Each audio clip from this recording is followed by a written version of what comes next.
The United States controls less than 4% of proven global oil reserves, which ranks somewhere around 10th or 11th in the world, behind countries like Venezuela and Saudi Arabia and Iran.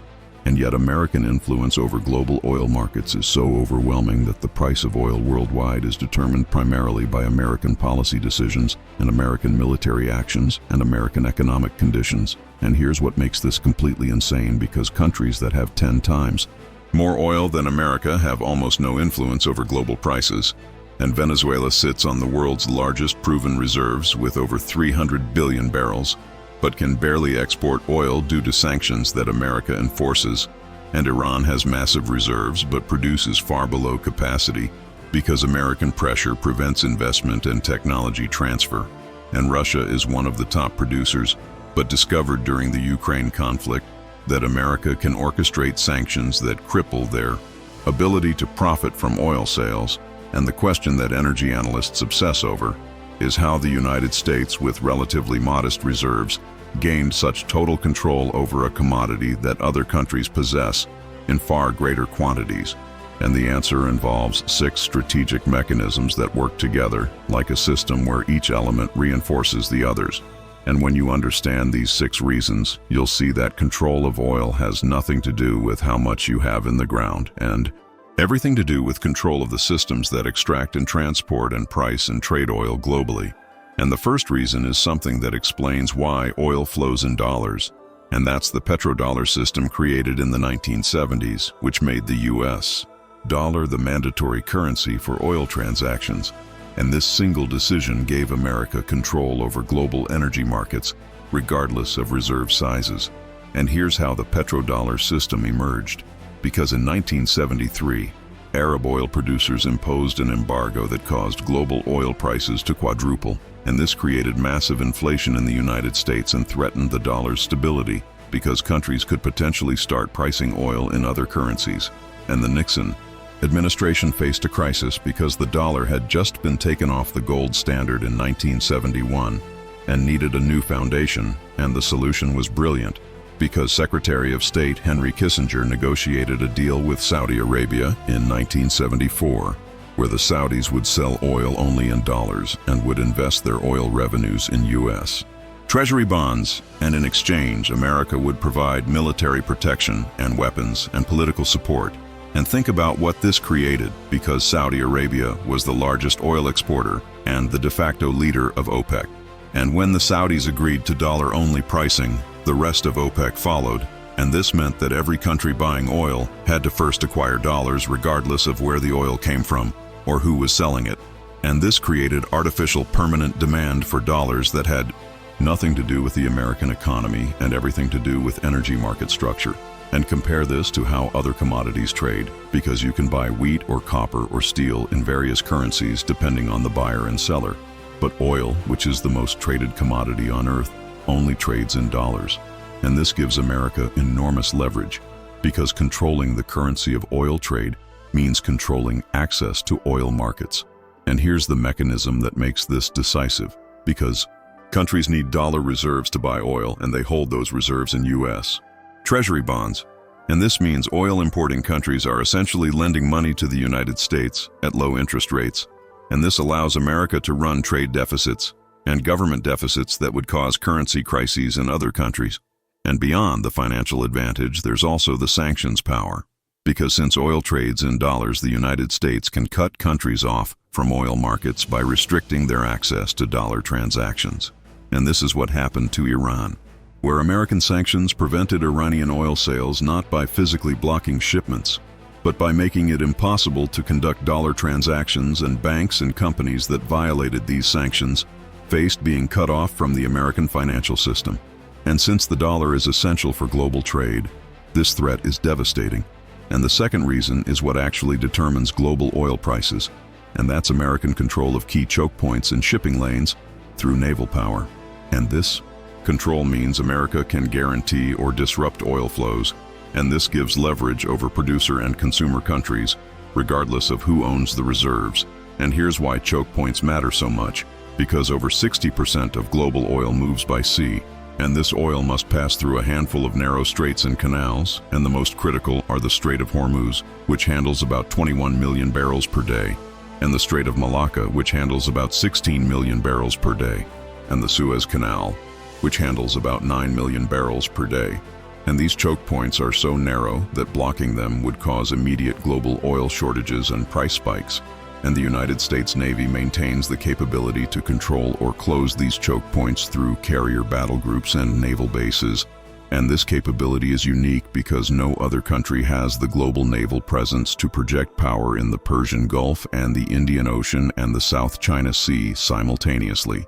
And think about what this means strategically, because American military power guarantees that oil tankers can move safely through these choke points, and this protection allows global oil trade to function, and consumer countries like Japan and South Korea and China depend entirely on this American protection because they lack the naval power to secure their own oil shipments.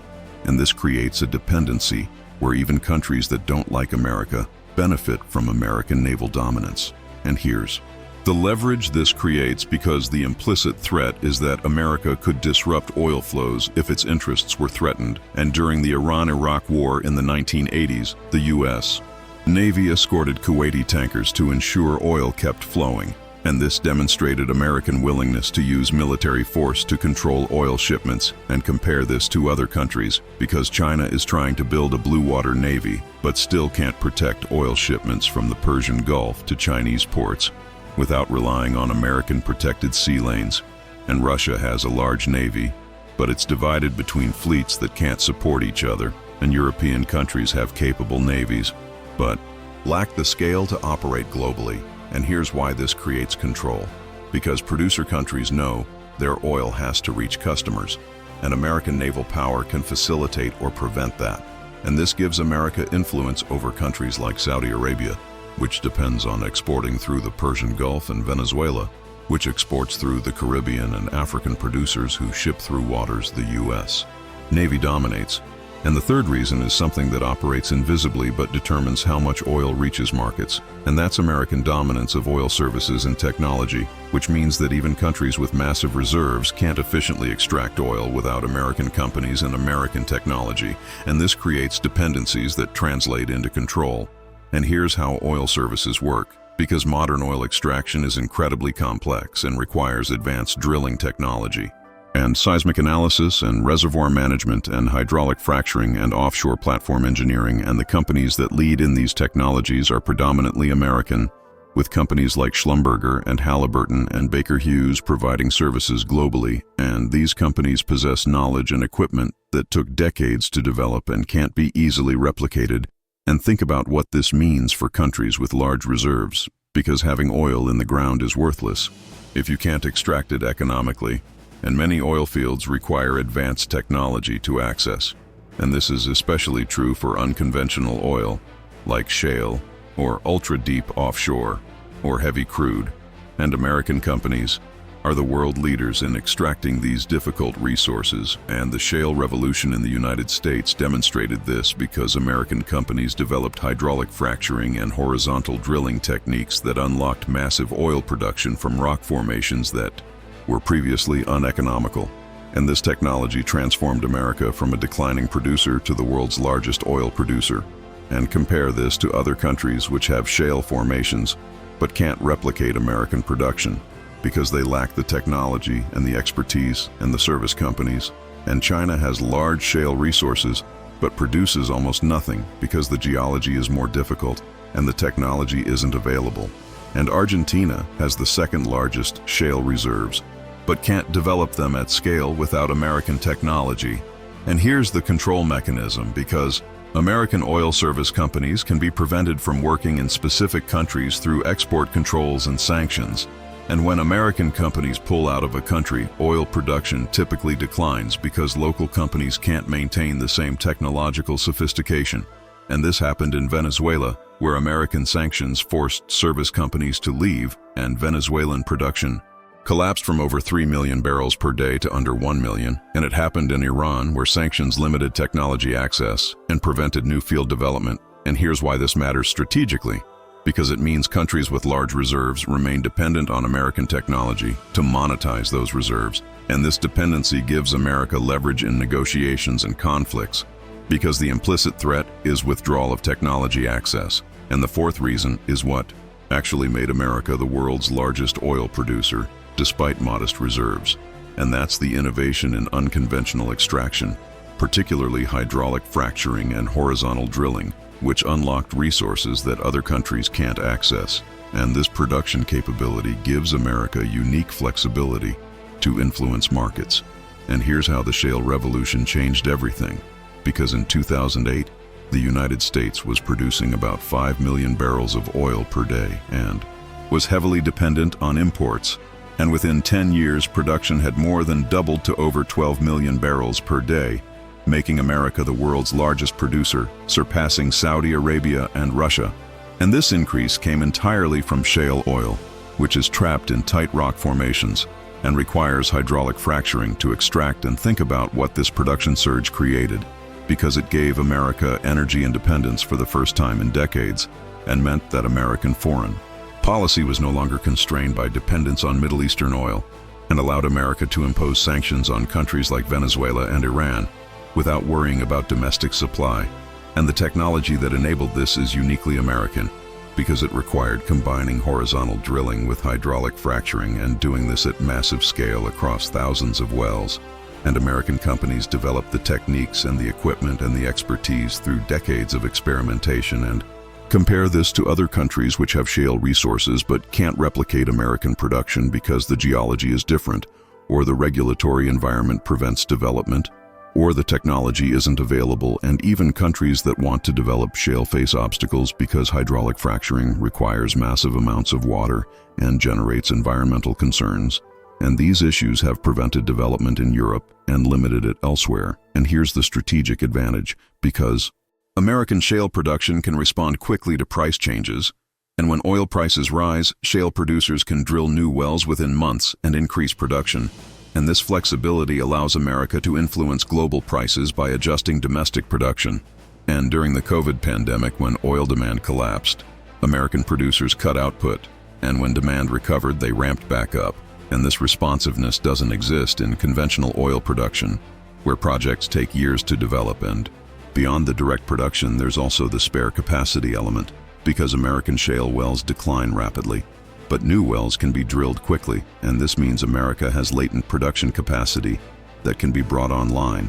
And this capacity serves as a buffer that stabilizes global markets and gives America influence, because the threat of increasing production can prevent OPEC from raising prices too aggressively. And the fifth reason is something that seems purely financial, but creates enormous control, and that's American dominance of oil trading and futures markets, which means the price of oil is determined on American exchanges using American financial infrastructure. And this gives America the ability to influence prices through market mechanisms. And here's how oil pricing works. Because the benchmark prices that determine global oil costs are West Texas Intermediate, which trades on the New York Mercantile Exchange, and Brent Crude, which trades on the Intercontinental Exchange, which is also American-owned. And these prices are determined through futures contracts where traders bet on future oil prices. And the volume of trading is enormous, with billions of dollars changing hands daily. And think about what this means, because the physical oil market is much smaller than the financial market, and most oil futures contracts are settled financially rather than through actual oil delivery. And this means prices are determined by financial traders and speculators as much as by physical supply and demand. And American financial institutions dominate this trading because they have the capital and the expertise and the technology. And compare this to physical oil producers who have much less influence over prices, despite controlling the actual commodity, and Saudi Arabia can cut production. But if American financial markets don't respond with higher prices, the cuts don't achieve their objective. And this was visible in 2020 when oil prices briefly went negative, because financial market dynamics overwhelmed physical fundamentals. And here's the control mechanism, because American regulatory agencies oversee these markets and can intervene to prevent manipulation or to manage volatility. And the Commodity Futures Trading Commission monitors trading and can restrict speculation. And during periods of extreme price volatility, the U.S. Government has used strategic petroleum reserve releases to influence prices, and these releases are relatively small in physical terms, but have large psychological impacts on futures markets and beyond the direct market control. There's also the information advantage because trading generates enormous amounts of data about who's buying and selling and what prices they're willing to accept, and American exchanges and financial institutions have access to this data and can use it to understand market dynamics and predict price movements. And the sixth and final reason ties everything together, and it's the alliance structure with key oil producers, particularly Saudi Arabia and the Gulf states, which gives America influence over supply decisions. And this political control over producer countries matters more than physical reserves. And here's how the alliance system creates control: because the United States provides security guarantees to Saudi Arabia and the United Arab Emirates and Kuwait and other Gulf producers, and these countries host American military bases and buy American weapons and coordinate their foreign policies with Washington. And in exchange, America protects them from regional threats like Iran and guarantees the stability of their governments. And think about what this means for oil markets, because Saudi Arabia is the world's swing producer with the ability to increase or decrease production by millions of barrels per day. And when the Saudis make production decisions, they consult with the United States and often align their decisions with American interests. And this was visible in 2020 when oil prices collapsed, and President Trump personally called the Saudi crown prince to request production cuts, and the Saudis complied. And compare this to other major producers who lack these alliance relationships, because Russia makes independent decisions based on its own interests. And this independence is why Russia faces sanctions and pressure, while Saudi Arabia, despite human rights concerns, maintains close American ties, and Venezuela and Iran, which have large reserves, are actively opposed to American interests and face sanctions that prevent them from fully monetizing their resources. And here's the strategic reality: because American alliances with Gulf producers mean that over 20 million barrels per day of production comes from countries that are closely aligned with Washington. And these countries make production decisions that consider American preferences, and this gives America enormous influence over global supply. And during the oil crisis of 1973, Arab producers used oil as a weapon against the United States. But after the petrodollar deal in 1974, this never happened again, because the alliance structure changed incentives and beyond the direct production control.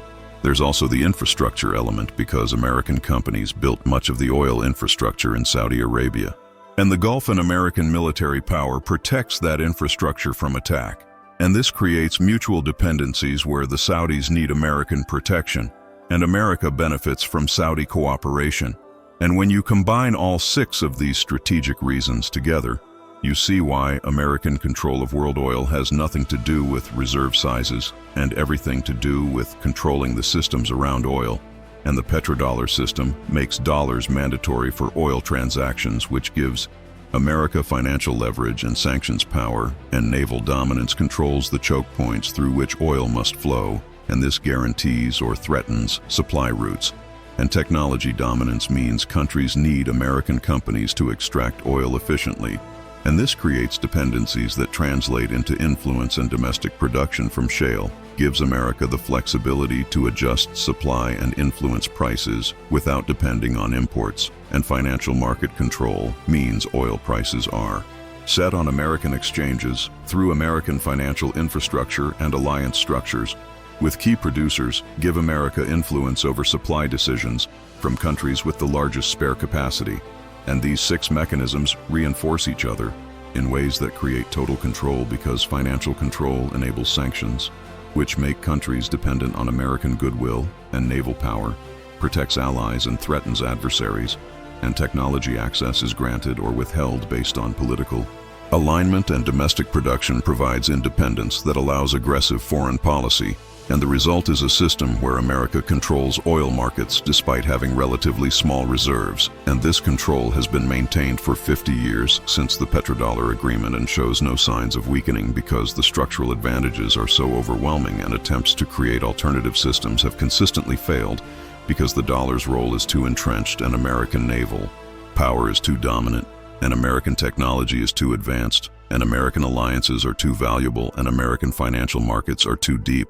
And understanding these 6 strategic reasons shows that resource control in the modern world isn't about physical possession. It's about controlling the systems that extract and transport and price and trade resources, and America built these systems deliberately over decades and maintains them through military and economic and technological and political power, and this systemic control is far more durable than simple ownership because it can't be nationalized or seized, and it operates through multiple redundant mechanisms where even if one element weakened, the others would maintain control. And this is why the United States controls world oil without having the largest reserves, and will likely continue to do so for decades, because the advantages are structural and self-reinforcing, and the result is that American influence over global energy markets remains absolute regardless of who has oil in the ground.